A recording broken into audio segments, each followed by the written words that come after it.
Hello everybody, I welcome you all on your own YouTube channel English by शान रावत। और दोस्तों आज एक बार फिर आप सभी के सामने आया हूं अपनी जो है ग्रामर की वीडियो के साथ, जिसमें कि दोस्तों आज मैं आपको जो है प्रोनाउन का नेक्स्ट काइंड क्लियर करने वाला हूं।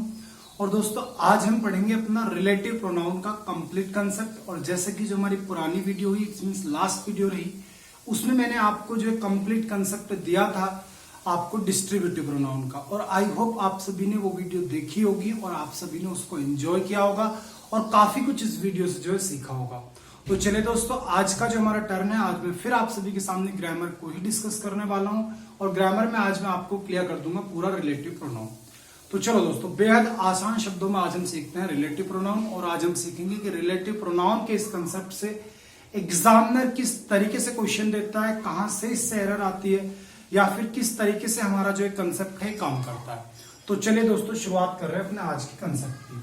तो आज जो मैं आपको सिखाने वाला हूं, आज मैं आप सभी को सिखाऊंगा रिलेटिव प्रोनाउन। और देखिए भाई, ये जो रिलेटिव प्रोनाउन है ना, ये अपने आप में सबसे प्यारा प्रोनाउन है। क्यों सबसे प्यारा है? क्योंकि इसका काम होता है इट शोज रिलेशन। इसका काम ही कुछ इस प्रकार का है भाई। इसका काम क्या होता है? रिलेशन को शो करना। ठीक है, तो जब भी कभी बात आएगी आपके रिलेटिव प्रोनाउन की, तो रिलेटिव प्रोनाउन का काम आपका क्या होगा? रिलेशन को शो करना। इट्स मींस जब भी कभी एक सेंटेंस के अंदर जो दो क्लॉजेज हैं उनके बीच में रिलेशनशिप क्रिएट करने के लिए एक प्रोनाउन का इस्तेमाल किया जाए, तो वही प्रोनाउन आपका कहलाया जाता है मेरे भाई रिलेटिव प्रोनाउन। बात समझ पा रहे हैं? जैसे कि मैं पहले एक हिंदी का एग्जाम्पल देता हूं। मैंने बोला एक नॉर्मल सा एग्जाम्पल कि वह लड़का जो गा रहा है मेरा दोस्त है। मैंने बोला वह लड़का जो गा रहा है मेरा दोस्त है। तो वह लड़का एक पार्ट हो गया, जो गा रहा है दूसरा पार्ट हो गया मेरा दोस्त है। ठीक है, तो आपने देखा इसमें जो वर्ड आ रहा है, ये जो वर्ड की मदद से सब कुछ ज्वाइन हो पा रहा है। तो इसका काम क्या है? यहाँ पे रिलेशन क्रिएट करना। किसके बीच में? दो क्लॉजेस के बीच में रिलेशन क्रिएट करना। तो ये जो रिलेशनशिप क्रिएट हो रही है, इसी को बोला जाता है मेरे भाई, इसी रिलेशनशिप को दिखाने वाले वर्ड के लिए बोला जाता है रिलेटिव प्रोनाउन। या फिर उसी वर्ड का ग्रामेटिकली जो उसका फिगर होती है वो हमारी होती है रिलेटिव प्रोनाउन के तरह। तो चलिए भाई, आज की बात रिलेटिव प्रोनाउन पे सारी होने वाली है। तो जब भी कभी बात रिलेटिव प्रोनाउन की आती है तो हमें डिस्कस कर रहे होते हैं भाई तीन प्रोनाउन। कौन कौन से? सबसे पहला होता है मेरा हु, दूसरा प्रोनाउन मेरा होता है विच, और थर्ड मेरा प्रोनाउन हो जाता है दैट। ठीक है जी, जब भी कभी बात किसकी होगी? रिलेटिव प्रोनाउन की। तो मैं तीन प्रोनाउन के बारे में डिस्कशन करूंगा, हु के बारे में, विच के बारे में और आपके दैट के बारे में। अब ध्यान दीजिएगा, इन तीनों का कंसेप्ट क्या है, कहां पर किसको यूज करना, ये मुझे आज जो सीखना है और जो है पूरा कंसेप्ट क्लियर करना है। तो देखो भाई, सबसे पहले एक बात समझना कि जो हु होता है ये अकेला नहीं होता। हु के साथ मुझे एक चीज और पढ़नी होती है, हुम। ठीक है जी, हु और हुम ये बिल्कुल एक साथ काम करते हैं। और इनका इस्तेमाल कब होता है? कि it is used for human beings. ठीक है जी, इसका इस्तेमाल किसके लिए किया जाता है? ह्यूमन बींग्स के लिए किया जाता है। कहने का मतलब क्या है कि जब भी कभी आपके सेंटेंस के अंदर बात किसकी हो रही हो? ह्यूमन बींग्स की हो रही है, इट मींस इंसान की बात कर रहा हो, तो आप वहां पर यूज कर दें हु का या फिर हुम का। अब कहां हुम आएगा, कहां पर हु आएगा, इसका पॉइंट अभी मैं आपको जो है कुछ ही सेकंड्स या कुछ ही मिनट्स के बाद आपको क्लियर करने वाला हूं। तो जो हु या हुम है, इसका इस्तेमाल आप हमेशा करते हैं ह्यूमन बींग्स के लिए।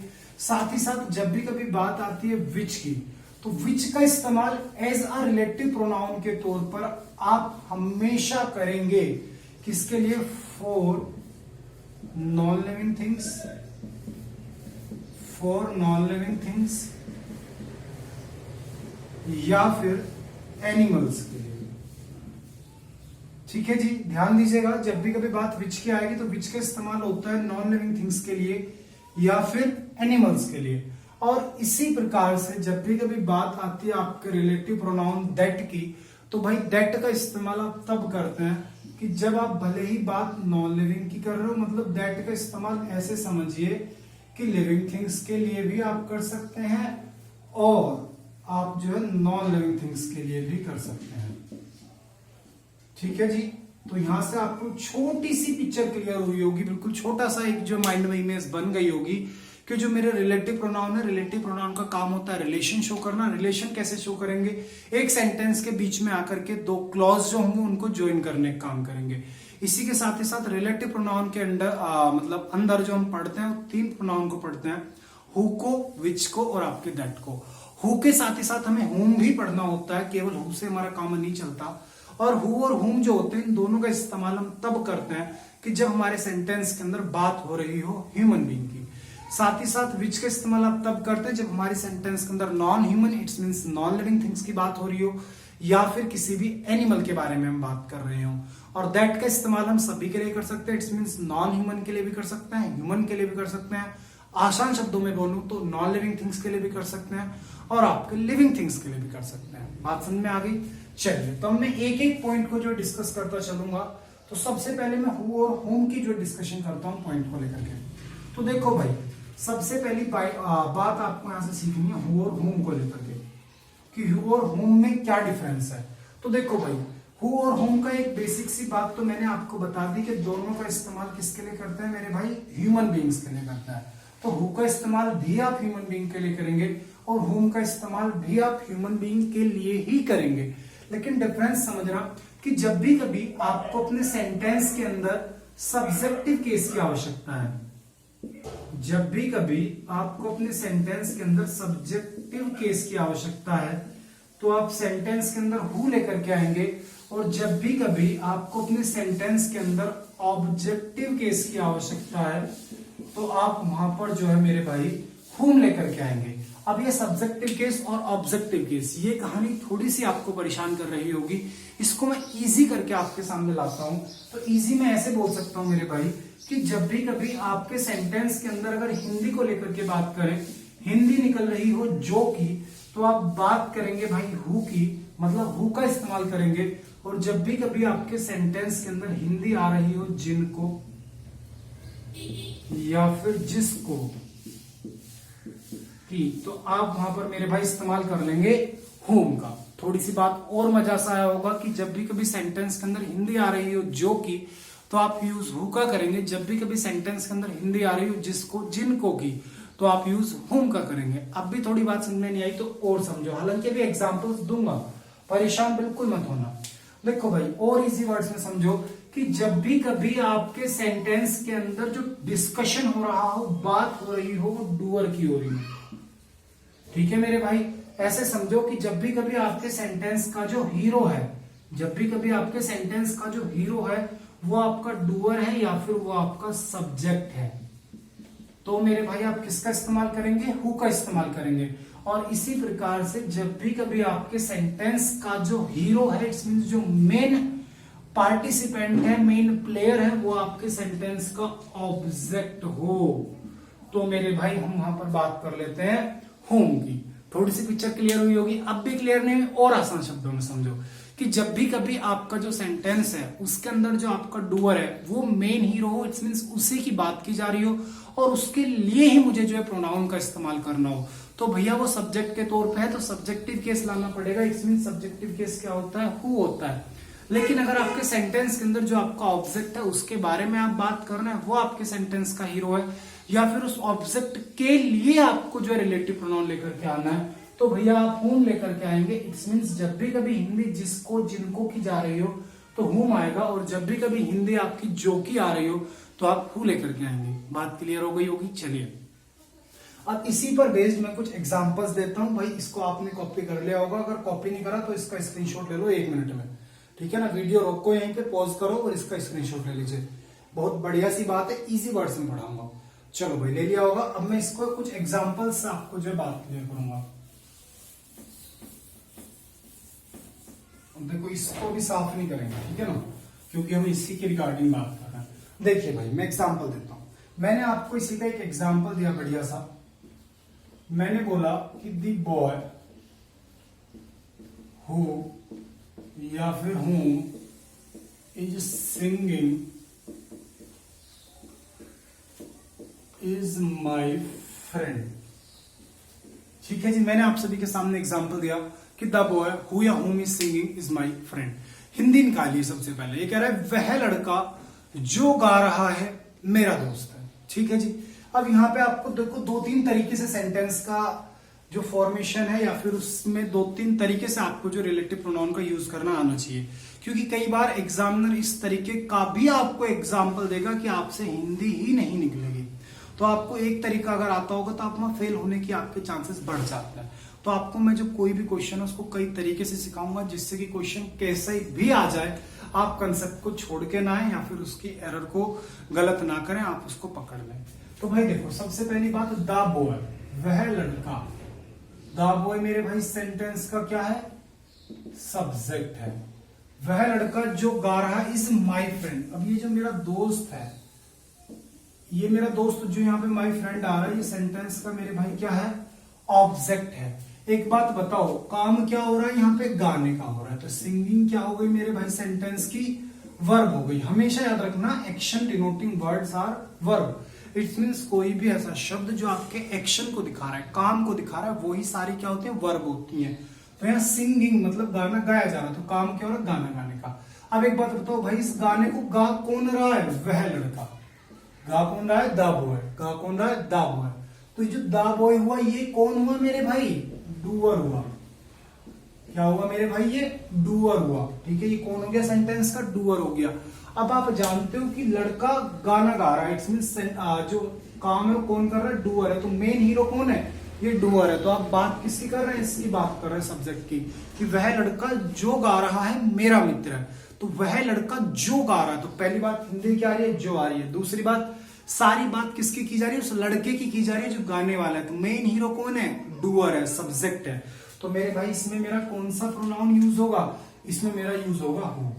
ठीक है, इसमें मैं हूम का इस्तेमाल नहीं कर सकता। क्यों नहीं कर सकता? हूम का इस्तेमाल हम तब करते हैं कि जब मुझे अपने सेंटेंस के अंदर ऑब्जेक्ट की बात करनी हो। बात समझ में आई मेरे भाई? चलो और एग्जांपल्स देता हूं, चीजें बिल्कुल क्लियर हो जाएंगी। देखो, दूसरा एग्जांपल मैं देता हूं आप सभी को, इजी सा। और एग्जाम्पल क्या कहता है कि दोज स्टूडेंट्स, ठीक है जी, एग्जाम्पल क्या कह रहा है? Those students against those students against who या whom, those students against who या whom you have complained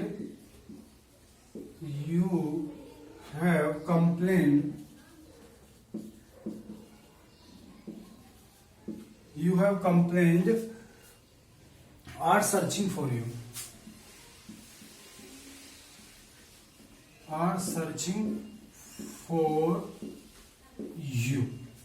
ठीक है जी। एग्जाम्पल बड़ा प्यारा है। जो ये एग्जाम्पल है प्रीवियस ईयर से निकाला है मैंने, तो इसलिए थोड़ा लेंथी है।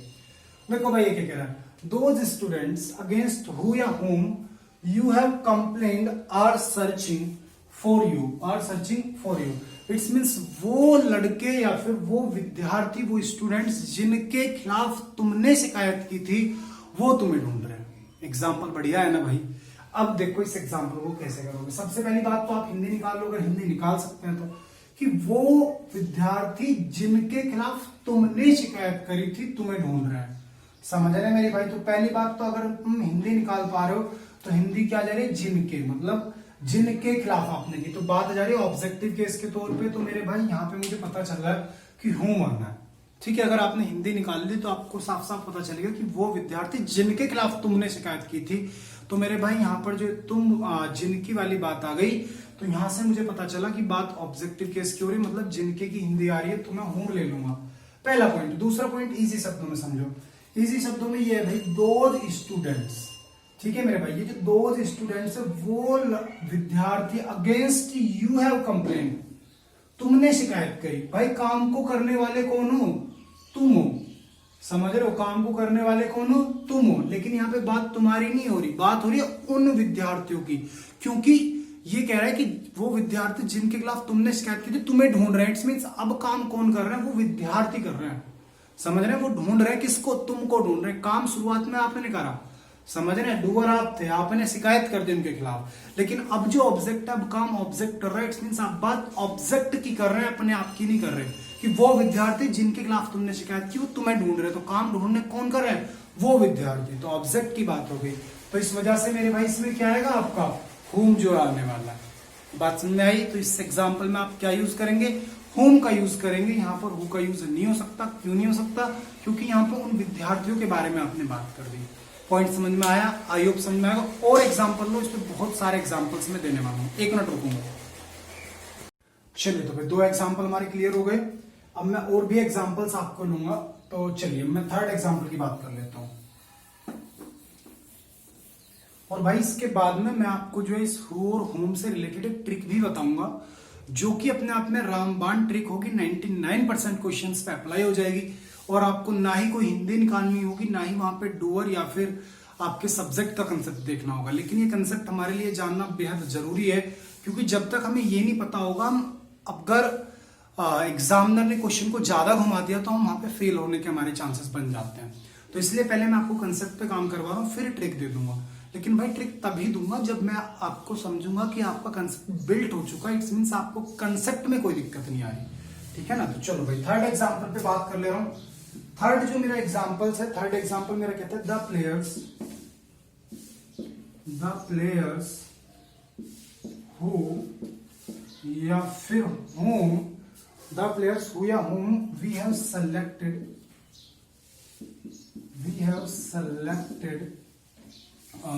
selected for our team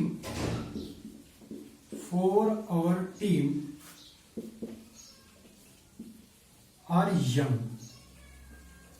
ठीक है जी। क्वेश्चन को देखिए, क्वेश्चन बड़ा प्यारा सा है। ये कह रहा है कि द प्लेयर्स हु या whom we have selected for our team are young. It's means वो खिलाड़ी जिनको हमने सेलेक्ट किया है अपनी टीम के लिए, वो सभी के सभी खिलाड़ी कैसे हैं? यंग हैं। ठीक है जी। वो खिलाड़ी सभी कैसे हैं? यंग हैं। तो भाई ध्यान देना है, कह रहा है वो खिलाड़ी जिनको हमने सेलेक्ट किया है अपनी टीम के लिए यंग है। भाई ध्यान दीजिएगा, सेंटेंस की अगर हिंदी निकालने तो भी आप इसको इजीली कर पा रहे होंगे। वो खिलाड़ी जिनको हमने सेलेक्ट किया, तो हिंदी क्या जा रही है? जिनको। तो जैसे जिनको की या जिसको की हिंदी जाती है तो क्या आता है मेरा? होम आ जाता है। ठीक है मेरे भाई, क्या जाता है? होम आ जाता है। लेकिन इसका और कंसेप्ट भी समझो कि अगर मैं इसको हिंदी से ना करूं तो कैसे काम बने। भाई वो खिलाड़ी जिनको हमने सेलेक्ट किया, तो डूअर कौन है भाई? वी, हम खुद। डूअर कौन है सेंटेंस के? हम खुद हैं। डूअर कौन है? वी है। लेकिन वी की बात नहीं कर रहा, बात किसकी कर रहा है? वो खिलाड़ी। क्यों? क्योंकि देखो उन खिलाड़ियों के बारे में आगे भी डिस्कस किया गया कि वो खिलाड़ी जिनको हमने सेलेक्ट किया वो कैसे हैं मेरे भाई? यंग हैं। तो सेंटेंस के अंदर बात किसकी हो रही है? उन खिलाड़ियों की हो रही है। समझ रहे हैं? तो जैसे ही इन खिलाड़ियों की बात हुई तो आपने देखा कि सेंटेंस का जो सब्जेक्ट था, मतलब हम थे, हमारी बात नहीं हुई, हमारे अलावा उन खिलाड़ियों की बात हुई। तो ये मेरा क्या था भाई? अपने आप में ऑब्जेक्ट था। ठीक है, तो भी मेरा क्या आएगा? इसमें हुम आएगा। बात समझ में आई? सभी को नहीं आई? हमेशा याद रखो, जब भी कभी जो मेन डूअर है उसकी बात हुई तो भाई हु आएगा, और उसके अलावा जो आपका ऑब्जेक्ट है सेंटेंस का, अगर उसकी आप बात कर रहे हैं तो आप वहां में होम लेंगे। ठीक है जी। चलो और एग्जाम्पल्स देख लेते हैं। अभी नेक्स्ट एग्जाम्पल मेरा क्या कहता है? तो मेरा नेक्स्ट एग्जाम्पल इसको कहता है कि दोज स्टूडेंट्स, ये कहता है दोज स्टूडेंट्स हु या फिर whom were come on time are good in study. ये क्या कहता है? Are good in study. ठीक है जी। इस पॉइंट को और समझिए। कह रहा है दोज स्टूडेंट्स हु या whom were come on time are good in study, मतलब वो विद्यार्थी जो कि समय पर आए हैं पढ़ाई में अच्छे हैं। क्या कह रहा है? वो विद्यार्थी जो कि समय पर आए हैं पढ़ाई में कैसे हैं? अच्छे हैं। अब बात को समझना मेरे भाई, वो विद्यार्थी जो समय पर आए, तो सबसे पहली बात हिंदी से ही पता चल रहा है जो समय पर आए, तो क्या हो गया मेरे भाई? हु आ गया। दूसरी बात, मेन सब्जेक्ट कौन है? Those students. मेन डूअर कौन है? Those students. और यही कैसे है मेरे भाई? पढ़ाई में अच्छे हैं। तो मेन डूअर की ही बात आपने जो है आगे सेंटेंस का जो फर्दर पार्ट है उसमें की है। तो मेरे भाई बात किसकी हो रही है? मेन डूअर की हो रही है। तो भी मेरा इसमें क्या आने वाला है? हु ही आने वाला है। तो सेंटेंस आपको समझ में आ गया होगा। चलो 1-2 एग्जाम्पल और देख ले रहा हूं, फिर इसके बाद जो है आपके और इस पे जो है ट्रिक बता दूंगा मैं आपको डायरेक्ट इसकी ट्रिक क्या है। तो और एग्जाम्पल देखो, ये कह रहा है द स्टूडेंट्स विद हु या हूम, ये कहता है द स्टूडेंट्स विद हु या whom you are going you are going is my friend या फिर आर माई फ्रेंड्स, ये कहता है आर माई फ्रेंड्स।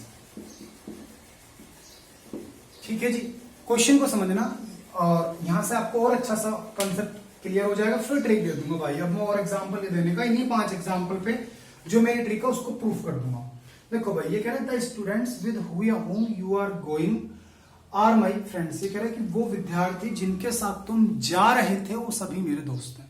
ठीक है जी, फिर से सुनो, वो विद्यार्थी जिनके साथ तुम जा रहे थे सभी मेरे दोस्त हैं। भाई आपको पता है द स्टूडेंट्स, ठीक है मेरे भाई, और with whom you are going, main बात किसकी हो रही, जाने वाले की। तो मेन सेंटेंस का सब्जेक्ट क्या है भाई, यू है। ठीक है, जिनके साथ तुम जा रहे थे, तो मेन सब्जेक्ट कौन है, यू है। लेकिन देखो ये कह रहा है are going, you are going are my friends, वो मेरे दोस्त है। कौन मेरे दोस्त है मेरे भाई, वो सारे के सारे स्टूडेंट्स जो वो मेरे दोस्त हैं। तो एक बात बताओ, सेंटेंस का जो फर्दर पार्ट है उसमें डिस्कशन किसका किया जा रहा है, स्टूडेंट्स का। और ये स्टूडेंट्स अपने आप में क्या है मेरे भाई, ऑब्जेक्ट है। स्टूडेंट्स मेरे अपने आप में क्या है, ऑब्जेक्ट है। तो सेंटेंस में बात किसकी कर ली आपने, ऑब्जेक्ट की कर ली। तो भाई क्या आएगा मेरा इसमें, हुम आएगा। बात समझ रहे हैं, हुम आएगा। हिंदी निकाल लो, वो विद्यार्थी जिनके साथ तुम जा रहे थे, तो हिंदी क्या रही, जिनके। और जिनके और जिसके की हिंदी आने पर मैं हुम का यूज करता हूं। तो कंसेप्ट आपको बिल्कुल क्लियर हो गया होगा। लेकिन अगर ट्रिक समझो, इसकी ट्रिक क्या है जो मैंने अपने आप से बनाई है भाई। तो देखो ट्रिक छोटी सी यहीं पे लिख दे रहा हूं भाई। आप सभी एक बेसिक चीज जानते हैं इंग्लिश ग्रामर की, कोई भी अगर सेंटेंस बनेगा वो किन 3 चीजों से मिलकर बनता है, वो मेरा बनता है subject plus verb plus object से। समझ रहे हैं भाई, अगर कोई भी आपका सेंटेंस बनेगा तो वो आपका 3 चीजों से मिलकर बनेगा, subject plus verb plus object से। इनके अलावा तो कुछ डिमांड नहीं होती। हाँ, अलग पार्ट्स ऑफ स्पीच आ सकती हैं, आपके अदर वर्ड्स आ सकते हैं, लेकिन मेन जो चीज है वो ये है। और इनकी स्ट्रक्चर भी यही रहती है कि सबसे पहले सब्जेक्ट, फिर वर्ब, फिर ऑब्जेक्ट। अब भाई आप सभी जानते हैं सेंटेंस के अंदर जो मैंने अब तक आपको सिखाया कि जो ये सब्जेक्ट है, इस सब्जेक्ट के तौर पे आपको किसका इस्तेमाल करना है, हु का इस्तेमाल करना है। और जो ये आपका ऑब्जेक्ट है, इसके तौर पे आपको मेरे भाई हुम का इस्तेमाल करना है। समझ रहे हैं, ये बात मैंने आपको बता दी कि सेंटेंस में जो सब्जेक्ट है उसकी जगह क्या आएगा, हु आएगा। और जो आपका ऑब्जेक्ट है, ऑब्जेक्ट की जगह हुम आएगा। तो देखो भाई करना क्या है, आपको अपने सेंटेंस कोई भी है जिसमें हु या हुम का इस्तेमाल एज अ रिलेटिव प्रोनाउन के तौर पे हो रहा है, हालांकि जो ट्रिक है इंटरोगेटिव प्रोनाउन पर भी अप्लाई होगी, बिल्कुल परेशान मत होना। ठीक है, तो आपको क्या करना है, सेंटेंस की वर्ब पकड़नी है भाई। ठीक है, सेंटेंस की क्या पकड़नी है, वर्ब पकड़नी है। मेन वर्ब जो उसको आप पकड़ लीजिए, इट्स मींस वहां पे आप पहुंचिए और मेन वर्ब से लेफ्ट में चलिए। क्या करना है, मेन वर्ब से लेफ्ट में चलिए। तो जैसे लेफ्ट में चलेंगे तो आपको क्या चाहिए मेरे भाई, सब्जेक्ट चाहिए। ठीक है, और अगर आपको सब्जेक्ट मिल जाता है तो फिर आपको क्या चाहिए मेरे भाई, ऑब्जेक्ट चाहिए। ठीक है ना, एक बार फिर से सुनो, ट्रिक काम कैसे करेगी। आपको देखना क्या है कि सेंटेंस का जो मेन वर्ब है उसको पकड़िए, वहां से आप अपने लेफ्ट में चलिए। लेफ्ट में आपको चाहिए सब्जेक्ट, तो आप डिमांड करेंगे सब्जेक्ट की। और अगर आपको कोई सब्जेक्ट मिल जाता है तो फिर आपको क्या चाहिए, ऑब्जेक्ट चाहिए। काम कैसे करोगे, देखो जल्दी से। सेंटेंस का पहला, द बॉय हु या हुम is singing is my friend. ठीक है, मेन वर्ब क्या थी भाई, सिंगिंग थी। मैं सिंगिंग से लेफ्ट में चला, इज आया। इज मेरी क्या होती है, हेल्पिंग वर्ब होती है। और लेफ्ट में चला, हु या हुम आ गया ना, हु या हुम। तो जब मैं लेफ्ट में चल रहा हूं मुझे क्या चाहिए, सब्जेक्ट चाहिए। सब्जेक्ट के तौर पे क्या आता है, हु आता है। तो क्या लूंगा सेंटेंस में, हु लूंगा। पास में आई ट्रिक, थोड़ी समझ में आ रही, बहुत लाजवाब ट्रिक है, मैंने खुद से बनाई है तो इसलिए मुझे बड़ा अच्छा फील होता है इसको पढ़ाते हो। ध्यान से देखो, दूसरा एग्जांपल में प्रूफ करता हूं। दोज स्टूडेंट्स अगेंस्ट हु या whom you have complaint are searching for you. ठीक है मेरे भाई, you have complaint are searching for you. Main verb क्या है सेंटेंस की, कंप्लेंट। भाई ईडी लग रहा है ना, तो वर्ब की सेकंड फॉर्म मतलब मेन वर्ब मेरी कंप्लेंट हो गई। अब देखो, कंप्लेंट से लेफ्ट में चला, लेफ्ट में क्या आया, हैव आया। हैव मेरी हेल्पिंग वर्ब है। आगे बढ़ा, यू आ गया। भाई आप सभी को पता है यू मेरा क्या है, सब्जेक्ट है। यू मेरा क्या है, सब्जेक्ट है। क्यों है, क्योंकि याद रखो नाउन या प्रोनाउन ही सेंटेंस का सब्जेक्ट बन सकता है। इनके अलावा जितनी अनदर पार्ट्स ऑफ स्पीच है वो कभी सब्जेक्ट नहीं बनते। भाई सब्जेक्ट मिल गया ना, तो जब सब्जेक्ट मुझे मिल गया तो अब मुझे क्या चाहिए भाई, वर्ब भी है सब्जेक्ट भी, तो क्या चाहिए, ऑब्जेक्ट चाहिए। तो ऑब्जेक्ट क्या होता है मेरा, होम होता है। तो मैं क्या लेकर के आऊंगा सेंटेंस में, होम लेकर के आऊंगा। प्रूफ हो रही है ना ट्रिक। चलो आगे बढ़ रहा हूं। Third example the players who या whom we have selected for our team are young. भाई एक बात बताओ, सेंटेंस में मेन वर्ब क्या दिखाई दे रही है? मेन वर्ब दिखाई दे रही है सेलेक्टेड। मेन वर्ब क्या है? सेलेक्टेड है। लेफ्ट में चला हैव आ गया, हैव हेल्पिंग वर्ब, और लेफ्ट में चला वी आ गया।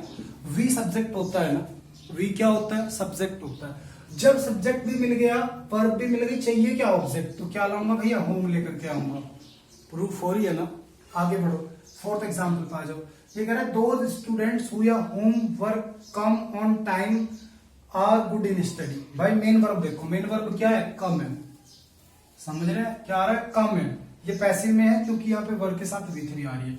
देखो भाई कम है मेन वर्ब, आगे बढ़ा वर आया, वर हेल्पिंग वर्ब है, और इधर बढ़ा हु या होम पे पहुंच गया। तो सब्जेक्ट नहीं मिला, तो सब्जेक्ट मुझे चाहिए, तो क्या आएगा मेरे भाई? हु आएगा। क्या आएगा मेरे भाई? हु आएगा। और अगला एग्जांपल देखो, ये कह रहा है those the students with who या होम यू आर गोइंग। भाई मेन वर्ब क्या है? गोइंग है। मेन वर्ब क्या है मेरे पास? गोइंग है। गोइंग से लेफ्ट में चला, आर आया, हेल्पिंग वर्ब है, सब्जेक्ट नहीं है, और लेफ्ट में चला यू आ गया। यू मेरा क्या होता है भाई? सब्जेक्ट होता है। यू मेरा क्या होता है? सब्जेक्ट होता है। जब सब्जेक्ट मिल गया तो क्या चाहिए? ऑब्जेक्ट चाहिए। तो ऑब्जेक्ट क्या है मेरे भाई? होम। होम आएगा। हो गई ना पांचों में कंसेप्ट मेरा बिल्कुल फिट। तो ये थी मेरी बनाई हुई खुद की ट्रिक। तो याद रखें, जब भी कभी हु या होम का कंसेप्ट आए तो पहली बात तो याद रखो, हु का इस्तेमाल सब्जेक्ट के तौर पे, होम का इस्तेमाल ऑब्जेक्ट के तौर पे। हु का इस्तेमाल जहां हिंदी जो आएगी उसके तौर पे, जहां हिंदी जिसको, जिनको, जिसके या जिसे इस तरह की बात आएगी तो वहां पर होम आएगा। इसी के साथ अगर सेंटेंस के अंदर मेन सब्जेक्ट डूअर की बात हो रही है, हु आएगा, और मेन सब्जेक्ट को छोड़ के, डूअर को छोड़ के ऑब्जेक्ट की बात आप कर रहे हैं तो वहां पे भाई होम आएगा। ठीक है ना? तो ये कंसेप्ट थे जो कि बता दिए। इसके साथ लास्ट में रामबाण ट्रिक दे दी भाई। ये ट्रिक से तो क्वेश्चन छूटने से रहा आपका। ठीक है ना? आई होप कंसेप्ट सारा समझ में आ रहा होगा। तो भाई ये आपका होम मैंने क्लियर कर दिया। अब बचा आपका विच और आपका दैट, उसको करूंगा नेक्स्ट वीडियो में क्लियर, क्योंकि भाई लास्ट वीडियो बनाई थी जो मैंने आपको डिस्ट्रीब्यूटिव प्रोनाउन की, उसकी लेंथ थोड़ी ज्यादा हो गई। वो अपलोड होने में मुझे पता है कैसे हुई है। उसको अपलोड करने में मुझे 8 घंटे लगे हैं। सुबह मैंने लगभग 7:30-8 बजे शूट कर दी थी वीडियो, और शाम को जाके वो समथिंग 3:30 या 4 बजे अपलोड हो पाई मेरी पूरी। ठीक है ना भाई? तो मैं क्या काम कर रहा हूँ, इसको पार्ट बाय पार्ट ब्रेक कर रहा हूँ। यहीं से कंटिन्यू करूंगा इसी रिलेटिव प्रोनाउन का सेकंड पार्ट। ठीक है ना भाई? इसको पार्ट सेकंड करके मैं डाल दूंगा। ठीक है? तो बिल्कुल परेशान ना हो, इसका पार्ट सेकंड जिसमें विच और दैट लेकर आ रहा हूँ बिल्कुल लाजवाब कंसेप्ट के साथ, उसकी भी ट्रिक मैं दे दूंगा आपको। तो वो भी आपके लिए लेकर के आ रहा हूँ। ठीक है भाई? लेकिन छोटी सी रिक्वेस्ट है, चैनल सब्सक्राइब नहीं करा, सब्सक्राइब करो, बढ़िया से वीडियो को पढ़ा करो, अच्छे से अपने नोट्स बनाओ। बढ़िया लगी वीडियो तो लाइक कर दो, और भाई सब्सक्राइबर या फिर जो इस वीडियो है इसको शेयर करो ज्यादा से ज्यादा, जिससे लोग ज्यादा से ज्यादा जुड़े। क्योंकि मैं मेहनत कर रहा हूँ लेकिन मुझे रिजल्ट नहीं मिल रहा। मैं ऑनेस्टली बता रहा हूँ, अगर यही हालात रहे तो कुछ समय के बाद मैं क्विट कर जाऊंगा, क्योंकि एग्जाम मेरे भी कई आ रहे हैं, मेरे पास भी इतना एक्स्ट्रा टाइम नहीं है कि मैं इसको लगातार टाइम दे पाऊँ। तो आप मुझे मोटिवेट करने के लिए, मोटिवेट रखने के लिए भाई ज्यादा से ज्यादा इस पर लाइक करो, ज्यादा से ज्यादा इसको शेयर करो। ठीक है ना? तो चलो भाई नेक्स्ट वीडियो में मिल रहा हूँ इसी के पार्ट सेकंड में। ठीक है? तब तक के लिए bye bye, take care, wish you all the very best.